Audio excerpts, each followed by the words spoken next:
Got to get yourself excited. Got to get yourself inspired. Get yourself motivated. I don't know how you woke up this morning. Most people wake up and just, it's a Monday, back to work. Got to do the thing, right? But man, what if we had a different perspective? What if we woke up with that energy, that passion, that drive, that inspiration, that focus, that intentionality? What if that was what was driving us, y'all? That's why we need to hear it. That's why we need to reprogram it. It's because that's not what the world brings you. If you get far away from the fire, you get far away from the energy, you get far away from the intensity, your life cools down a bit. Those things start happening, that worry, that doubt, that laziness, that just going through the motion. We can't have that if we want to go after our ideal life, right? Can't have that if we want to design a life we don't need a break from. So we got to constantly remind ourselves these things. And then again, knowledge is not power. Applied knowledge is power. We got to apply what we know. We got to apply what we're learning. We got to put it into practice, put it into action every single day. So that's why you'll hear the same messages, but because you need to hear the same messages because you've been telling yourself the same things for 10, 20, 30, 40, 50 years. So we need to hear something different so we can get a different outcome. But it starts with, right, in 177 Mental Toughness Secrets, one of them says something about energy. I lost it, but I think it was like energy runs the world. I don't know, something like that. But anyway, you got to have high energy. Oh, most enthusiastic people alive. There we go. Champions are the most enthusiastic people alive. Why? Because they have high energy. They keep their energy high. They're driving off their passions, their desires, their intentionality. That's where it starts. Ladies and gentlemen, I tell you all the time, it takes energy to go after your dreams, right? It takes energy. There's a certain amount of energy that you have, and it takes energy to go after the life that you want. So sometimes you just need to do things to bring you energy, to take you from your level of vibration down here to vibrating at a higher level. Do you know how to do that for yourself outside of this call, outside of this hour and a half a week? Do you know how to raise your level of vibration? Do you know how to get yourself going? When you're feeling a little low, do you know what you need to hear, what you need to do, what you need to see, where you need to go, who you need to talk to in order to raise your level of vibration so you can go after your ideal life, so you can keep climbing the mountain? This is important, y'all. The first thing I wrote down on there was what keeps you going? What keeps you going? Like how self-aware are you to know what keeps you motivated? What keeps you going? What things do you need to look at? What things do you need to listen to? Who do you need to get around? Do you need somebody that's further out ahead of you that can inspire you? Do you need somebody right alongside you? Like what do you need to keep you going? It's important, right? Because again, it gets hard going up. No one said this process is easy, yo. Like if you were looking for it just to be easy for you to get financially independent and get time free and location free and have great relationships and have life exactly where you want it so you can breathe and right, like make sure that you're thriving in life and all the things. Like if you thought that process was going to be easy, is not the right way to think about it. This thing's going to be hard. But the best part is you can do hard things. We can do hard things if you choose to. But you got to be self-aware. What keeps you going? What keeps you moving? What keeps you motivated? What keeps you excited? You should know those things. Hey, never stop, never quit. Something I put in my master plan to energize and focus. I say don't quit. It's okay to slow down, but we never quit. That's something I repeat to myself. It's okay to slow down. Don't judge yourself for slowing down, but never quit. If it's a marathon, you never stop. You never sit on the sideline. You never get out of the race. There might be times that you're sprinting, and then there might be times that you need to walk and grab some water and just walk, right? And have a little speed walk before you get back up to a jog, and then you get back up to running again. But we never quit. It's okay to slow down, but we never quit. You got to keep going. Do you have the belief in yourself, though, to keep going? That's all this is about. Whether you believe you can or whether you believe you can't, either way, you're right. Whether you believe you can be a millionaire or whether you believe you can't because you don't need it, either way, you're right. Whether you believe you can be supremely healthy right, at 80, not on any medication, or whether you believe that that's not what you've seen in your family life, or right, what's happening to you. Either way, you're right. Whether you believe you can, whether you believe you can't, either way, you're right. So, what are your beliefs? What do you believe is possible for your life? What do you believe you're capable of doing? Get tapped in with that, with your beliefs. It's easy to get started, but it's hard to finish. I know a lot of y'all have started some things. It's easy to get started. It's great when it's exciting. It's great when it's, oh, this is going to be my next opportunity for me to build the life I want. And then it gets a little hard. And then life starts smacking us around a little bit and we lose that fire. It's easy to get started. It's hard to finish. We need to become finishers. You need to become a finisher. You need to see things all the way through. I was sitting down with my pastor and he was talking about finishing well, right? Finishing well. So making sure that like you are seeing your process through. It's important. Stay in the fight. Stay in the fight.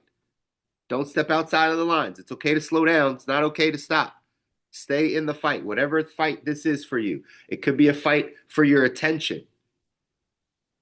In our society, we're fighting for our attention. They're trying to grab our attention. I was watching some of the Super Bowl yesterday with my family, and we were watching the commercials. I was getting them tuned in on marketing, right? Because everything's a learning opportunity. There is entertainment there, but a lot of this is learning. So I'm getting my daughter and my wife to like understand this. And you know what they saw? They saw that in the commercials that they were so fast in between, they weren't allowing you time to process. They picked that up. We're sitting down, we're looking at it, they're like, man, do you notice how fast they're feeding you all these commercials? Like every time one ends, you don't even know that that one ended and another one started. We're literally talking about how they're trying to grab our attention. They know we live in this TikTok scroll reels world. So now on general television, they're trying to make sure they're feeding you things really, really quickly to get your attention. That's people spending, these are companies spending tens of millions of dollars to get your attention. They're watching, they're paying attention, right? Are you intentional about what you're focused on? Are you intentional about where you choose to place your focus? Or are you letting all the things, all the companies, all the money, right? You're letting it take your attention.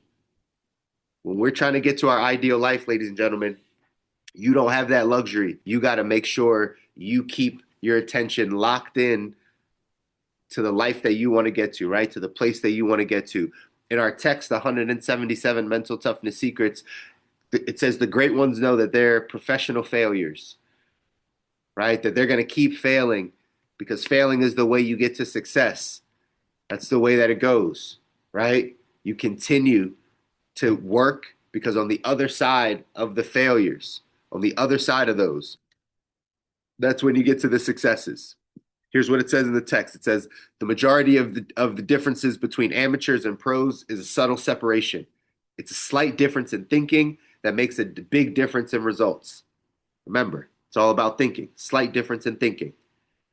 The idea of failure is an example of this. Amateurs tend to believe failure is painful and should be avoided in order to maintain a sense of pride and dignity. In an effort to protect their egos, they attempt only those things they know they can do. Champions see failure as a necessary building block of mega success and treat it as a teacher. People labeled as failures are amateurs at failing. Successful people are professional failures who have failed their way to success. The difference is their mental approach. Say that again. The difference is their mental approach. Champions are in the business of protecting their egos. Oh, champions aren't in the business of protecting their egos. They're in the business of learning, growing, and becoming. They see failure as necessary course adjustments, not always pleasant, yet necessary to gain the wisdom and mental toughness it's going to take to make their vision a reality. While amateurs spend a lot of time focusing on how not to fail, pros are dialed in to doing what it takes to succeed. This problem-solving, execution-based focus creates a greater awareness of more potential solutions. A focus on failure prevention creates an awareness of fear, lack, and poverty. It's all a matter of where the performer places his attention. It's all a matter of where you place your attention. A focus on failure prevention creates an awareness of fear, lack, and poverty. If you're so aware of not failing, if you do everything in preparation to just not fail, to just not mess up, to just not be laughed at, to just, right? Like if that's, it creates an awareness of fear, of lack, and of poverty. Versus, again, it says here, champions aren't in the business of protecting their egos. They're in the business of learning, growing, and becoming. So what if you shifted how you thought about failure? What if you shifted your perspective on failure? Remember, if you change your thinking, you change your life. So maybe we need to think differently about what failure looks like. Maybe we need to think there is no failure. There's just learning, growing, and becoming. So the more I do something, the more I'm testing it. My previous self might have thought that I was failing at it. This version of myself, the version that's going to now grow and get to the life that I want, now I think about failure like, oh, this is just me learning, growing, and becoming. Every time it doesn't work, that's just another way for me to learn what not to do. That's great. Now I can go faster because on the other side of that is the success. Maybe I just need to think about it differently. That's all. Maybe I just need to think about it differently. Maybe you're doing the right things, but you're thinking about it in the wrong way. So that's what has you starting and stopping. That's what has you evaluating every 2 months whether or not you're going to succeed or not, or every 6 months whether or not you're going to succeed or not, or whether this is for you, or whether you have the passion, or whether you're on the right direction, right? Like maybe it's how you're thinking about things that's causing you to get the results that you have. So one of those areas that we might need to switch our thinking is in how we think about success and failure. Again, are you one of the people that says, hey, it says amateurs tend to believe failure is painful and should be avoided at any cost to maintain a sense of pride and dignity. Some of us grow up like that. So does that thought still serve us for where we're trying to go? Ladies and gentlemen, I don't know. I don't know what's happening for you. I don't know how you are moving through your life every single day. But I will tell you, if you're scared to fail, if you're not taking a risk because you're scared to fail, we need to reframe what failure looks like. Great book for you, John Maxwell's Failing Forward.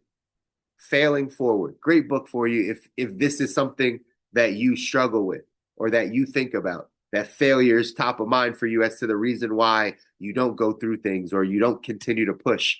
You don't stay in the fight. Read that book, Failing Forward by John Maxwell. It's great. But these are reminders for you every single day, ladies and gentlemen, that on the other side of your comfort zone, on the other side of failing, on the other side of trying and pushing yourself is the success. Why? Because you're learning, growing, and becoming the man or woman God called you to be. Right? That's what this life is about. Learning, growing, and becoming. Same message I'm instilling in my daughter right now. Right? We literally are having these conversations. I'm having it with all of you as well. That's what life is about. Learning, growing, and becoming. So, what did you learn this weekend? If it's nothing, then what are you becoming? Right? If we're not constantly learning things, if we're not constantly picking up new knowledge and applying it, then who are we becoming? We're becoming an older version of ourselves, the past version of ourselves, the bitter version of ourselves, right? Is that who we're becoming? Because in order to become something different, we have to do something different. We have to think something different, which means we have to learn and grow. If we're not, we're dying. That's the reality. So for you to look at your day, well, what are you learning today? What did you learn yesterday? What did you do that pushed you out of your comfort zone, that taught you something about you? What information did you take in that you can apply? What are you learning? Who are you becoming? You have to ask yourself these questions if you want to go off and get to your ideal life, ladies and gentlemen. That's what we're doing it for. This isn't for everybody. Not everybody wants to grow. Not everybody wants to learn. Not everybody wants to get better. Some people are just happy being where they are. That's fine for them. But if that's not you and you want, there's more things that you want and know that you're capable of, and you know that you're not living the life that God's called you to live, then that means you have more learning and growing to do. That means you have more things that you have to push yourself to go do. And maybe it starts with reframing how we think about failure. Action step for today says, ask this critical thinking question. Have I been playing it safe to avoid failure? Have you? Have you been playing it safe to avoid failure? On a scale from 1 to 7, 7 being the highest, how many risks have you taken in an effort to make your vision a reality? I hope this encourages you to take more of them, take more of those risks. Why? Because on the other side of failure, on the other side of trying, is your success. That's how you get there, ladies and gentlemen. And I want that for each and every one of you. I love you guys. I want you to win. You deserve it. Your families deserve it. If nobody tells you, I'll constantly tell you, you deserve to win. People are counting on you to win, but it requires work. That's always the caveat. Like, yes, you deserve to win, and it requires you to work and become a different version of yourself.